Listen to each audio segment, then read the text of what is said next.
Good evening, Metal Faithful. It is I, your mandated reporter, and frankly, I'm mortified, Mr. Mark Radulich.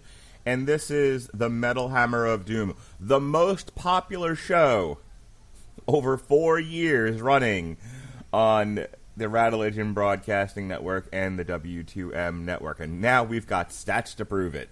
You like us. You really like us. Tonight we are reviewing the new Rob Zombie album, which came out on March 12th. It is the Lunar Injection Kool-Aid Eclipse Conspiracy, as opposed to the Electric Warlock Acid Witch Satanic Orgy Celebration Dispenser. Do this all day. It'll take you all day. the man likes his lengthy album names. Yes, he does. Of course, joining me tonight is my partner in crime on this here Metal Hammer of Doom, the essential Jesse Starcher. How do you do, sir? Fantastic, Mark Radulich. I am glad to be here to talk about an extended named album by one Rob Zombie. We had a lot of fun with that last one. Oh, yeah. Still, I still go back and listen. I have an entire playlist that I found on Spotify that's titled "Everybody's Fucking in a UFO." Oh, that's great. Oh, that's great. Yeah, that'll always stay with us. What a fantastic addition to the Rob Zombie discography. It's perfect. We've talked about this in the past, but in case those shows are lost to the ether, people should know I'm a big fan of Rob Zombie. Loved White Zombie back in the 90s. I was aware of White Zombie before they were made famous by Beavis and Butthead. Big fan of like Black Sunshine, Thunder Kiss 65, Welcome to Planet Motherfucker. Their follow-up album, which is a little bit more disco-y than the thrashy first White Zombie album. It was still good. And then Rob Zombie left the band broke up, whatever it did. And he went on to do solo stuff, of course, most popular being like Dragula and Living Dead Girl and all of that. But he's gone on to produce a number of different albums. This is actually his 7th studio album, the Lunar Injection Kool-Aid Eclipse Conspiracy. And I believe they have just landed on Lunar Injection. You could probably... No, never mind. Don't do that. Don't stop there, Mark. So I've been following Rob Zombie, for the length, at least his musical career, for like the length and breadth of what he's been doing. I've always enjoyed his stuff. As much as I'm not really like a horror person, I like zany, out there things. And his last album, The Electric Warlock with Satanic Orgy Celebrity Dispenser, as we said, we had a really fun time talking about. And so I was hoping for more nuttiness here. I was hoping for yet another, everyone's fucking in a UFO. Yeah. We don't quite get something that good, but this was a fair outing by Mr. Rob Zombie. What do you think? Hey, I also kind of glommed on to Rob Zombie when he hit his heyday back in like 2000, 2001 with his own solo albums. White Zombie, I enjoyed some of that. There's clearly some great songs that came out of their work. But I liked, what was it, Hellbelly Deluxe? Yeah. Was that the name? Yeah. So listen to that album so many times over the years. And I didn't really keep up with him. I know he's had a few after that. We obviously talked about the last album, which I won't dare to mention. But this one, when we get into this, there's a lot of fun, I think, still. Even though we don't get everybody's fucking in a UFO, there's still a lot of fun to be had. Still classic Rob Zombie. And I was, as we go through it, I'll tell you. I mean, impressed, man. I was digging it. Before we, I was digging through the ditches, sir. Living Dead Girl. I wanted to ask you. I don't know where you stand on horror. You and I don't talk about it much, but other people do. I know there are some people in the group that are trying to get us to do more horror stuff. Where do you stand, and have you watched any of the Rob Zombie horror movies? I have not watched any of the Rob Zombie horror movies. There's horror, which I can handle. Then there's gore, which that kind of bothers me. I can't really hack. I can watch something, but I know what I'm going to get with a Rob Zombie film, and a lot of times it's over the top because of what I've heard from everybody else. It's over the top, I guess, gore and uncomfortableness. That's probably not a word, but that's what I want to say. What's the movie that came out that had Captain? Oh my goodness, I'm going to forget his name, and people are screaming at me right now. But there's a set of horror movies, 2 of them, if I remember correctly, that he did. Captain Spaulding, I think, was one of the names of the characters. Anyway, I've heard so many bad things about that. I've actually watched a YouTube channel called Cinemasker, and anybody who knows about the Angry Video Game Nerd understands that he is also a horror fan. He's talked about those films and some of the stuff that happens in them that makes you feel kind of uncomfortable, and I just don't like to put myself through that. So when it comes to him being a director and what he's done film-wise, I can't say that I have any experience with that. Music, definitely. I've really enjoyed what he's put out, and he lets both of those things mingle, which is pretty cool, because what we hear and what we've talked about on the last podcast with his last album is that he loves to sample things. And as a matter of fact, earlier yesterday, I got onto the web, and there was a great website that I found that listed just about all of the samplings that he's done and where they came from. And they had listed YouTube links for some of the stuff. Like there's a clip in here that I had no idea where it was from. But if you listen to the song, he mentions Knievel kicked it. And I'm like, is he talking about Evel Knievel? And sure enough, that's where the clip was from. There's a clip where he says, I think the guy, Evel Knievel, says, as far as I'm concerned, it's the greatest machine in the world as far as I'm concerned. Came from a jump that he did in Cleveland back in the 70s. And I watched the whole video. It was so neat. But anyway, the point I'm trying to say is I like this. I know that Rob Zombie loves to bring the theatricality. Is that the word? Theatricality of his horror into his music, and vice versa. So I actually enjoy it in his music for sure. All right, let's get into it. Let's talk about this album. We're gonna now we cut all of we cut all of the little instrumentals and ambient noise and smearing. If we cut all the samples, I don't know how much of an album we'd have left. 2 minutes. We cut, basically I cut everything of less than a minute long off of here, so it's all the proper songs, which reduced it from 17 tracks and 41 minutes and 50 seconds to 10 tracks at 35 minutes long. Nice. So it's a short one tonight. You would never think, even at 17 songs, and you look at it, you're like 41 minutes, you're like, what the world? Well, it's Rob Zombie. He just farted into a microphone. He was like, and I will call that the bathroom toilet picture pedestal chocolate milk. Legitimately, there was one track on here where I was like, why is this even a part of this album? And it was one of those instrumentals.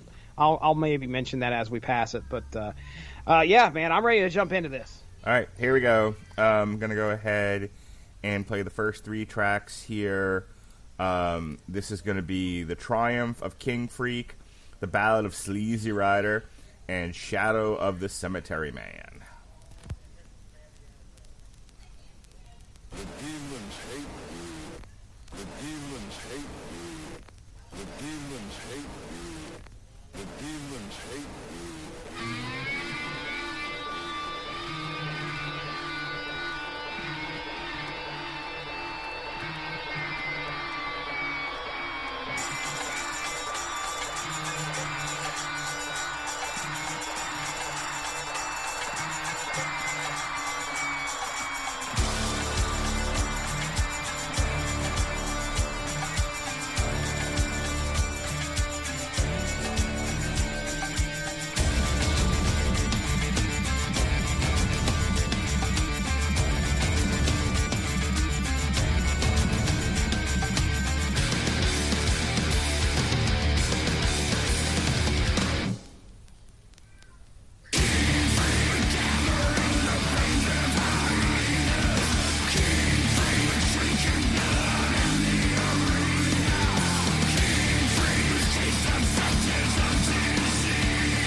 we can say, well, you haven't seen anything yet.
I love those three songs.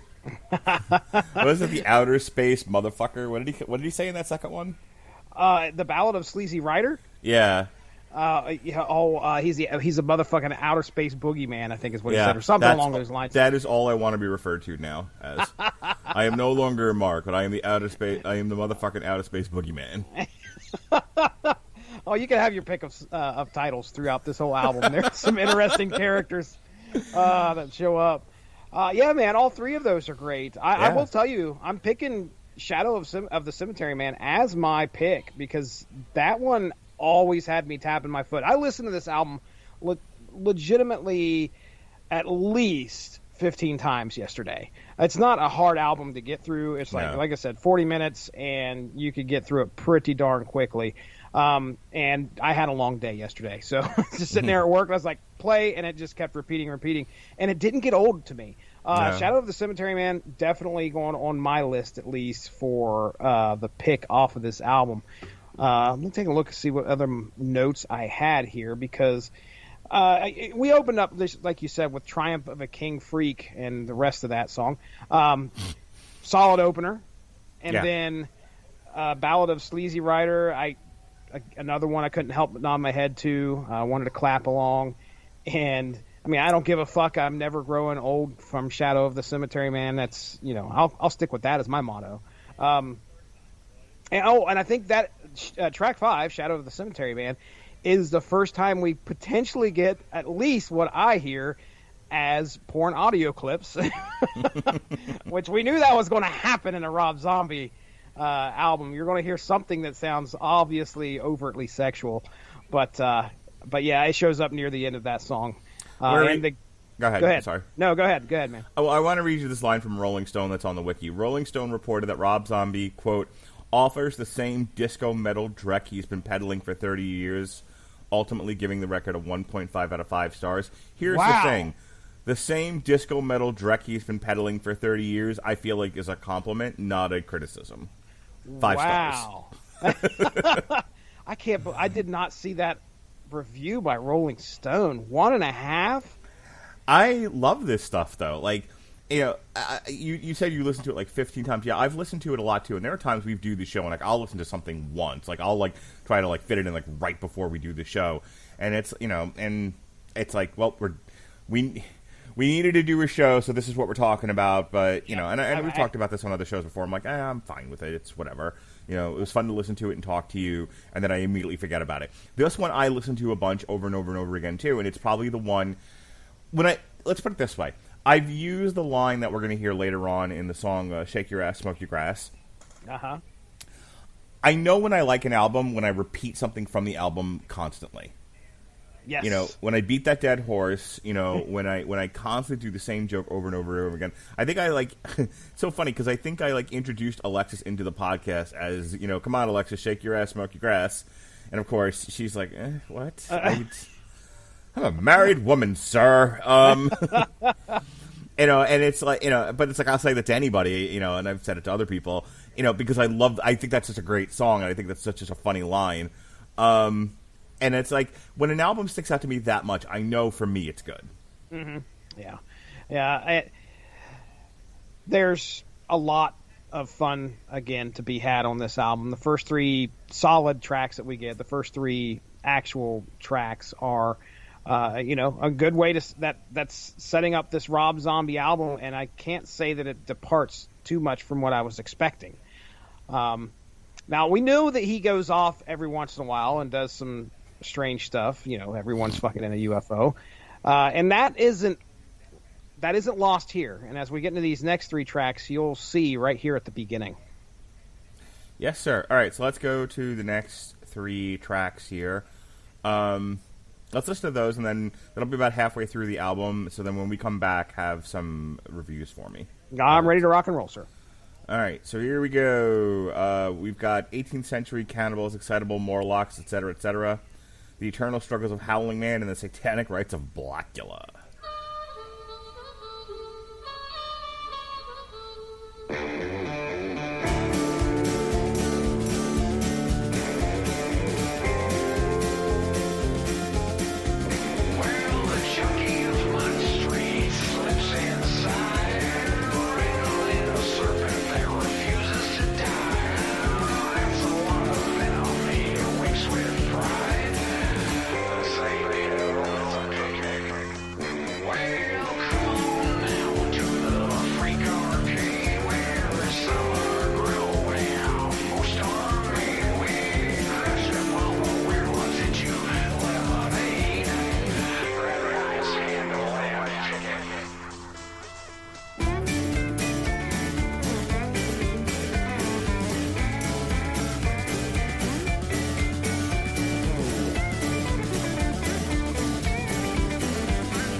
So the Eternal Struggles of Howling Man and the Satanic Rites of Blackula are probably the other than Triumph of King Fring, probably the two out of the three heaviest songs on here. They're so good.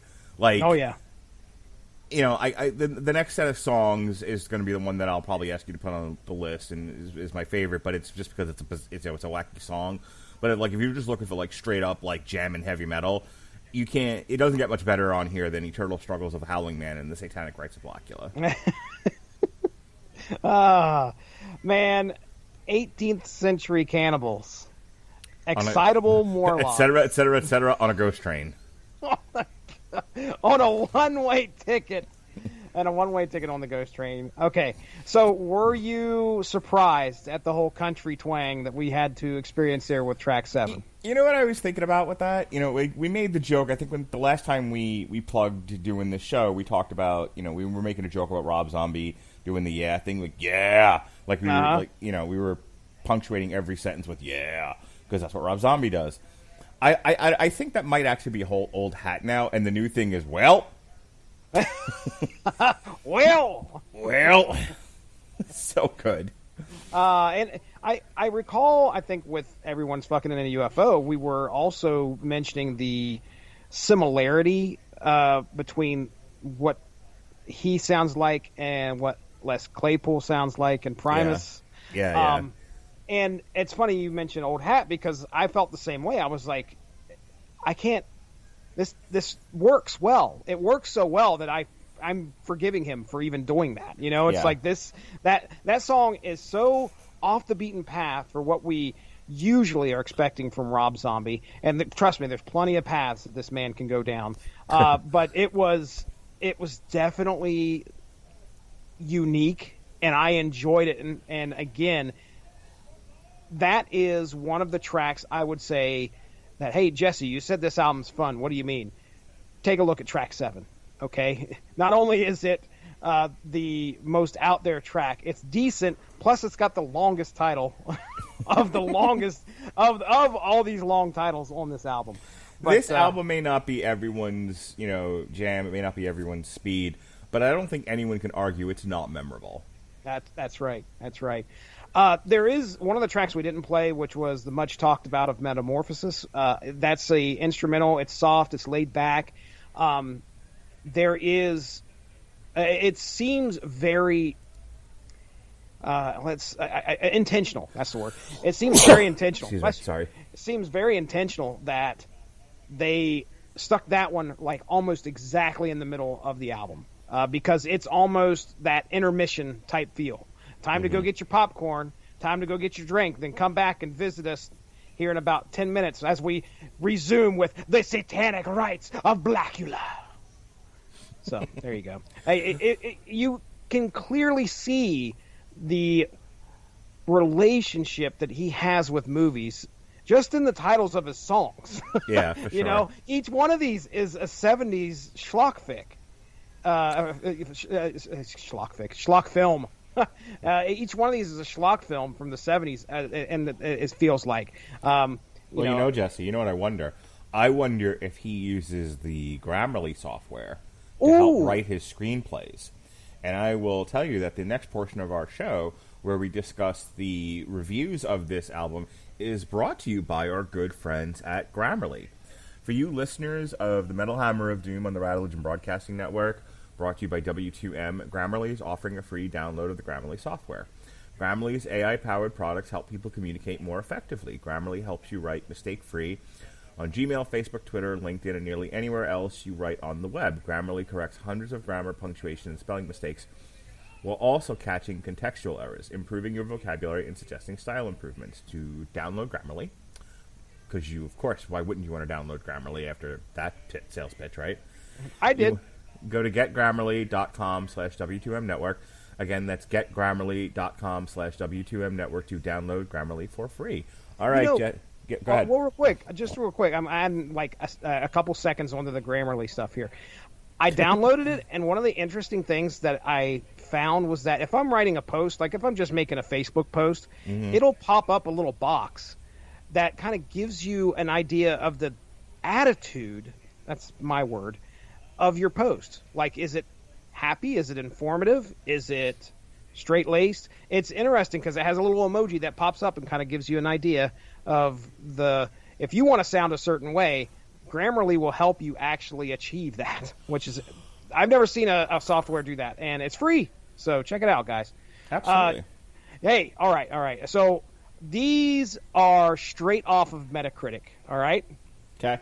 Metacritic gave us 4 reviews from official websites, and I'm going to start from the worst to the best, all right? So Sputnik Music has it listed at 40 here. They say, with a hackneyed focus on forcibly juxtaposing several random styles into their main rock sound, the stupidly long track names, and the uninspired hard rock instrumental work we get on here, essentially the album comes across as a tasteless meme.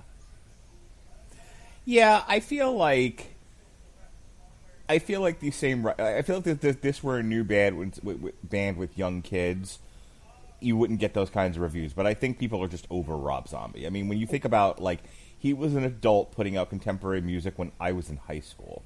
Yeah. Go ahead and read the next one, but I want to pull up when that first White Zombie album came out. If you get a chance while I'm reading this, too, find out how old Rob Zombie is. He's a million years old. 1 million. From Kerrang, they got it rated as a 60 here. The Lunar injection is too long. Now, I'm sorry. Let's just go ahead and stop right there. But it says, it could easily be trimmed of material most diplomatically described as non-essential. There's one track I might agree with that on, particularly the little instrumentals. Sample-laden wig-outs between tracks. The rub is, of course, that those short sonic mood boards are often the bits where Zombie tries something new. Yeah. Right. Well, so Los Exorcistas, which is not their first album. Their first album is actually Soul Crusher from 87, and then Make Them Die Slowly from 89. But the one everyone knows, the one that went double platinum in America and gold in Canada, and the one that really launched them into the zeitgeist was Los Exorcistas Devil Music Volume 1, which famously has on it Welcome to Planet Motherfucker, Thunder Kiss 65, Black Sunshine, Knuckle Duster. So, I mean, it's the one everyone knows. Yeah. Yeah. By the way, if you go to the wiki, it actually has a list of all the samples that are on this. Okay. Very good. Well, that's another spot you can head to. Consequence of Sound gives this an 83. As with most of the LP, the instrumentation and lyrics are equal parts memorable and evil. Let's face it, memorable and evil are 2 traits any fan would want from a Rob Zombie album. And then All Music gave it a 90. Fun, wild, and addictive. The Lunar Injection Kool-Aid Eclipse Conspiracy builds upon 2016's already impressive electric. Most of this review is just his titles to the 2 albums. So real quick, you asked how old he is. He's 56. 56. Okay, I thought he was in his 60s. So yeah, he's not as old as I thought he was. Already impressive. Yeah, builds upon 2016's already impressive Electric Warlock and winds up being one of Zombie's best. Now, I tend to, like I said, I enjoy what we've got out of here just because I'm not expecting a whole lot. I'm expecting Rob Zombie. I mean, you're getting into this and you're like, the people from Sputnik feel like this album has to mean something. Right. And I read somewhere where Rob Zombie's like, this is the best thing I put out in a while. It doesn't have to mean anything. If you're having a good time listening to it, why are you concerned? I said this about movies and TV recently. If the actors look like they're having a good time, then that's part of the fun of watching the show. And I would say that about musicians as well. If the music makes you shake your butt and tap your feet, and it's memorable and it's a fun listen, and and it makes you want to listen to it over and over again, but the band itself is also having fun playing the music, I think that's all you need. Yeah. I mean, should some things reach for higher goals? Sure, but not everything has to, like you're saying. Exactly. Well, I'm ready for the next 3, man, unless you got something else you want to talk about. Next 4, actually. We got 4 more, don't we? Yeah, I have the aggregate scores here on the wiki page, and some of you cover these already. All Music gave it 4 out of 5. Consequence of Sound B+. Kerrang 3 out of 5. Rolling Stone we said 1.5 out of 5. But those people, Those people like the smell of their own farts. Yeah, I was going to say they have a hard time removing that stick from their ass. Yeah, and not to do Robert Winfrey's bit here, but Rolling Stone is a irrelevant rag. I knew the word rag was going to be in there somewhere.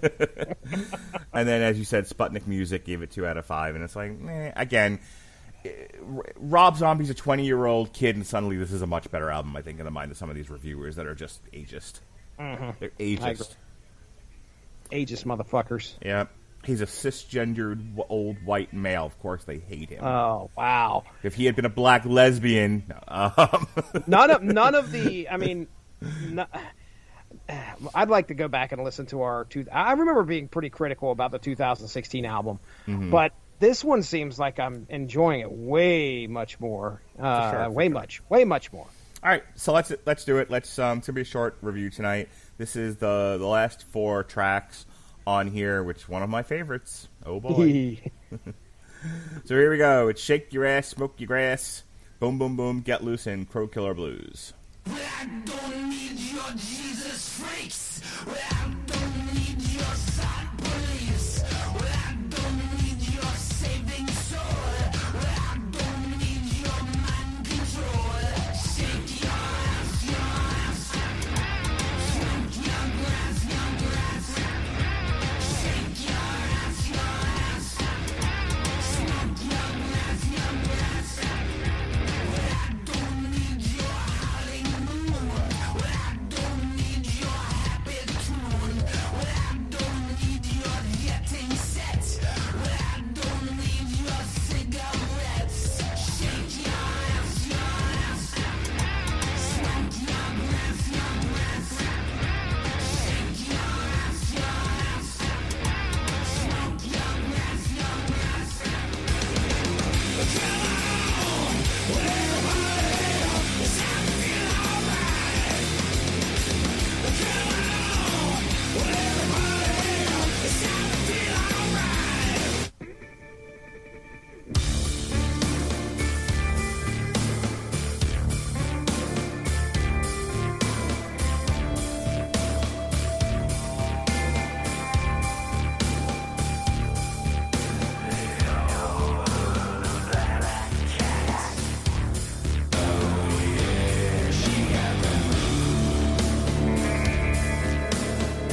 God, there's that little, almost little record scratching sound in that song that's so good.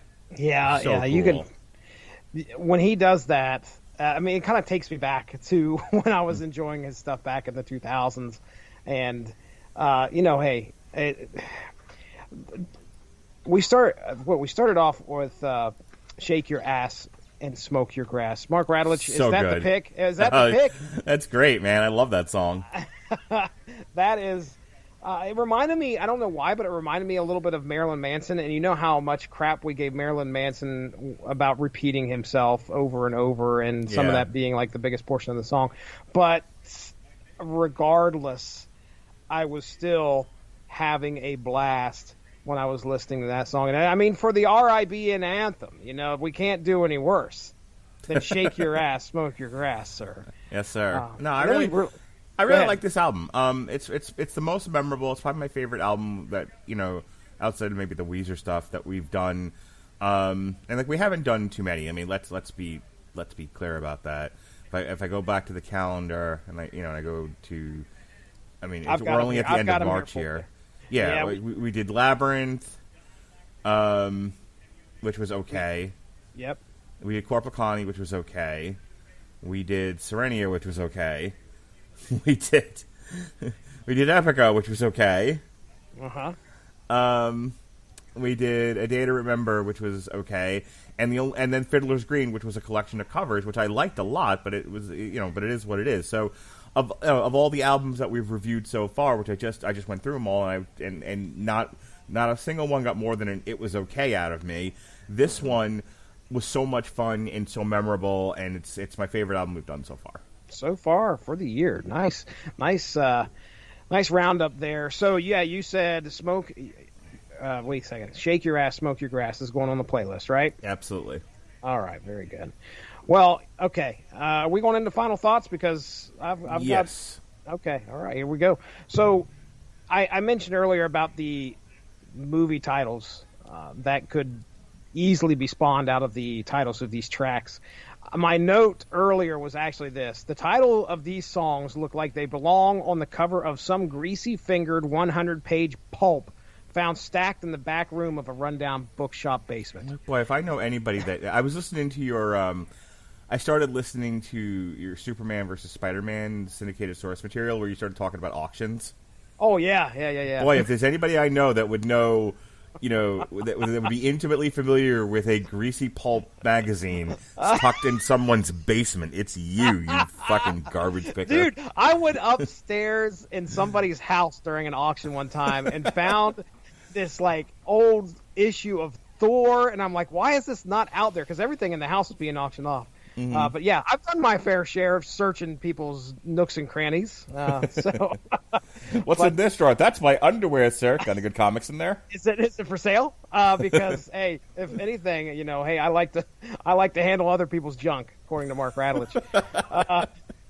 But yeah, man, I can't say much more about this album other than I had a good time. I really did enjoy what I heard here from Rob Zombie, and I hope that he can keep this up. I don't expect anything other than, fast-paced rock and roll a lot of times with him and just having a good time. And I'm not looking for him to break the barrier and blow my mind with some really existential stuff. I'm expecting him to go into the Hammer films and pull out some spooky, crazy stuff that you just would see on the screen ever so rarely, and then throw a clip of that into a song and write a whole song around it. So, yeah, man, it was a lot of fun. I would suggest if you're a Rob Zombie fan, you're going to have a good time. All right, you can actually find this album if you listen to our little samplings tonight. And you're like, hey, where can I find this album? You know where you can find this album, Jesse? You can find this album on AmazonMusic.com. And if you click our link at getamazonmusic.com/W2M network, you can get yourself a free 30 days of Amazon Music on us, the Radulich Broadcasting Network, and W2M. And then you can listen to all of Rob Zombie's solo albums and then go back and listen to some of those White Zombie albums. In fact, I'm going to bring it up right now. I'm going to tell you right now where you can find all these White Zombie albums. Look at that. First one that comes up, L'Exorcisto. L'Exorcisto. Yes, sir. Devil Music, Volume 1, Jesse. All these albums on AmazonMusic.com. You've got the Rob Zombie Best Of. That's on there. You've got super sexy swinging sounds. Yeah. Yeah, buddy. The Best of White Zombie, Let Sleeping Corpses Lie, Make Them Die Slowly. You ever hear Make Them Die Slowly from 1989? No, I can't say that I have. You know what? Let's do an experiment. Oh. Let's do an experiment. Let's go ahead and play just a quick snippet of a couple of these songs now, and then we'll both have heard White Zombies Make Them Die Slowly. How about that? Exciting. All right, here we go.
So that was the entire Make 'Em Die Slowly in 5 minutes or less. Lovely. Boy, you could hear some really early stuff there. Yeah, I was like, we have come a long way from 1989. No kidding. Demon Speed, Disaster Blaster, Murder World, which was the best track on there.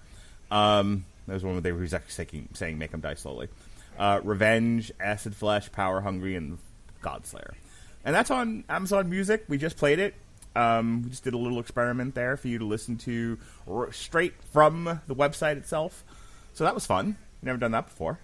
Yeah, it worked. Hey, check it out. How about that shit? So go to AmazonMusic.com/W2M Network, and you can do like we did. We can go check out all of Rob Zombie's previous White Zombie catalog, all of his previous Rob Zombie solo stuff, or whatever else tickles your fancy. Whatever tickles your sack, Jesse. Sack tickling. Sack tickling. Speaking of tickling sacks. Next week we got Tomahawk, Tonic, Immobility. It's a little Mike Patton for your ass right there. Mm-hmm. Welcome back to the Church of Patton. I'm going to take a break because we got a lot of Godzilla versus Kong stuff to do next the following week, so we'll take a break. We got to go Godzilla. Well, actually going to take 2 weeks off. Taking a week off for Godzilla stuff, and then a week off for WrestleMania stuff.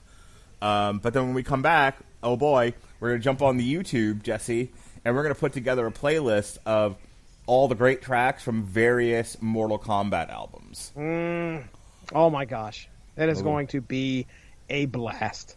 We're going to look at Mortal Kombat, the motion picture, More Kombat, and Mortal Kombat 2. We're going to put together about 10 of our favorite tracks from each of those three, collectively, between those three albums.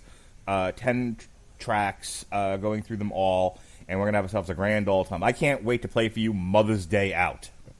And if there can't be an album more specifically titled for the Radulich and Broadcasting Network and the Metal Hammer of Doom, other than More Combat. Yes, absolutely. More Combat. Nothing more Radulich and Broadcasting Network than that. In the meantime, we finally got to WandaVision. I know, everyone's on to Falcon and the Winter Soldier and Justice League, but god damn it, they kept changing the date on me, and, then I had to go on vacation. So, we finally reviewed WandaVision today. It was myself, Alexis Hana, and Robert Winfrey. That's in the archives. Myself, Jason Teasley, Robert Winfrey, and Alexis Hana review Zack Snyder's Justice League. And I said it last night, and I'll say it again. Enough already, you people. You've got your stupid movie. Move on. Stop demanding director's cuts of fucking everything. Oh, man. There's a director's cut. I'm sure the Mrs. Doubtfire came up last night. Then. Yes. Okay, all right. It did come up, and then I referenced somebody. I didn't know why it was coming up on Twitter. I didn't know what the background was, but somebody on Twitter, with reference to that, brought up the Mrs. Doubtfire porn. Oh, okay. And I would much rather see that than whatever the hell else they're talking about. So much to talk about. And speaking of porn, myself and Alexis Hana reviewed Avengers Vision of the Scarlet Witch, A Year in the Life, which actually has one issue from West Coast Avengers in it. It was one of the many books that inspired the WandaVision TV show. That was the one we decided to do. Jesse did one for House of M. That's in the archives, too. Syndicated source material, so you could check that out. We also did Tom King's The Vision, which was an inspiration for the show as well, and that's all in the archives. You should check out all those shows. But the most recent one is Vision and the Scarlet Witch, A Year in the Life. Tomorrow, we review Fastlane, featuring Alexa Bliss using her magical powers to defeat Randy Orton, and the return of a burnt-up fiend. He's no longer a Yule log. He's back in action. Oh, wow. Hey, you haven't seen the pictures? I think you may have sent one to me, or I saw it on Facebook. Yeah, he looks frightening. Yeah, people referred to him as a burnt crayon. Fantastic. We take our wrestling so seriously anymore. And yeah, really. And then we'll wrap up our look at the history of heavyweight boxing with the Klitschko brothers. That's our last official chapter on the subject, and then next month will be the epilogue, which hopefully by then we'll have a date for Anthony Joshua versus Tyson Fury for all the belts, Jesse. You going to watch that one? You going to watch a historic heavyweight championship of the world to determine who is the undefeated, unified heavyweight champion on Earth? What on Earth? What day? What day is it on? Well, I just said we don't have a date yet. Oh, well, whatever that day is, I'm washing my hair. Boo, Jesse, boo. That's what we got going on. Last week was St. Patrick's Week. We did Grimm's Fairy Tales, St. Patrick's Day 2013 one-shot. All 27 hours of The Irishman. Jesse and I reviewed Fiddler's Green, 3 Cheers for 30 Years. And then Jesse dropped an Unspoken Issues with... By the way, I listened to your Unspoken Issues with Dean Compton. I no longer feel bad when I interrupt you. Dean's an excitable man. I love talking to him. Is he on meth? Oh, dude, he is always fun to talk to. And you get him talking about specifically 90s comics. I mean, the man runs the UnspokenDecade.com. It was a fun listen, but yeah, man, he's like fucking injecting cocaine into his veins, that one. He's just having a good time, brother. He is having a great time. And we had a fun time talking about Transformers number 80. Had you read that issue ever? I'm pretty sure I read it when it came out. Okay, I think Transformers was one of the few series I collected from beginning to end. Damn, man. Yeah, that was 80 issues. Final issue, I think, dropped in the early 90s. And, like I said in the podcast, my head was spinning. I didn't know where the hell I was. I know where we started, but damn. Skipping all that stuff and going right to the end. I'm a big Transformers fan, and I'm no Cole Marentet, but I do know my the stuff that I was following when I was a child. So you guys were talking, and like you didn't know like the headmasters or the target masters. I'm like, I knew all that stuff because I had those. Like that was the other thing he was saying that I thought was really funny, and it might have actually been you who said it. He was like, "Well, the poor kids had GI Joes, but the rich kids got Transformers," and I was like, "Fuck, I was a rich kid, wasn't I? Because I had them, but I didn't have as many as the kid across the street from me who had them all." Oh, jeez. Yeah, he had the entire Transformers toy collection. I bet he had a fucking pool in the backyard too. He did not. But they had money. They had style. They had grace. Rita Haywood gave good face. That's right. Yeah, and then you mentioned our syndicated source material, episode 9 dropped, Superman versus the Amazing Spider-Man. It was Benjamin J. Cologne's first appearance on source material, and hey, that was two icons of the big two coming together in that book, and it was a lot of fun to talk about. And I ended up with that issue shortly on down the road. I don't know if I talked about that at the beginning there, but my good friend Golden Age Dave, he hooked me up with a copy of that. The cover's fallen off, but I'll be damned. I had that thing in a frame. It's a beautiful comic. You just also dropped it under Unspoken Issues. You did. You don't want to do any podcasts with me, but you do 97 other ones with everybody else. It's fine. Chris Armstrong got together with me there this past Saturday, and we recorded it. We dropped it today. It was Wildcats issue 14. Listen, if you guys enjoy 90s comics, the Unspoken Issues podcast Facebook page is a place to go because we talk about. It's so good. It's so good. It's the only one Jesse will do at a time when he refuses to do podcasts. It's fantastic. Bullshit, man. Bullshit. What are you doing on Saturday nights, Mark Radulich? I guarantee you it's not doing a podcast with me. It's you watching fight, going out, doing stuff with your family. You have things to do on a Saturday night. I don't. I go upstairs. Okay. I say, hey, family. They're like, go back down to the basement, you freak. And I'm like, okay. Who let you out of your fucking hole? My hole. Don't you have a podcast? I'm like, yeah, I guess I do. But yeah, usually on Saturdays, if we can, Chris and I get together. We'll chug out one of these Unspoken Issues. It's only 35 minutes long, but listen, it was a lot of fun. If you liked Image X Month back in the 90s where the creators swapped books, we talked about that 2 episodes ago in episode 25, and then we kind of finished it up in episode 27 here, and it was a fun discussion, a lot of good times. And then watch this coming Friday. Is it Friday the 26th? Yeah. This coming Friday, I per request, because we have synergy that has to happen right here on the Radulich and Broadcasting Network. Invincible is dropping on Amazon. And Ronnie Adams and I did a discussion about the first volume of Invincible back in 2016 maybe, because it was episode 69. And I cleaned it up, made it sound good, and I will tell you, after listening to it again, I was really surprised, and it made me want to go back and read the first volume and the second volume, because at the time I talked to Ronnie, I had all 5 volumes read. Excuse me, the first 5 volumes, because it's way more than that. But that was how good that book was. Robert Kirkman, best known for The Walking Dead, took on a superhero book, and I think we found out that the superhero book debuted they were close within each other. It was either Invincible was first and then Walking Dead, or vice versa, but I'm telling you that they were right behind each other, and you will have a fun time. I know you're getting ready to do volume 2 once the series ends. I will tell you, Mark, you're going to have a blast reading volume 1. So check it out this coming Friday. If you don't want to read it, that's fine. I read it for you. Ronnie and I talked about it.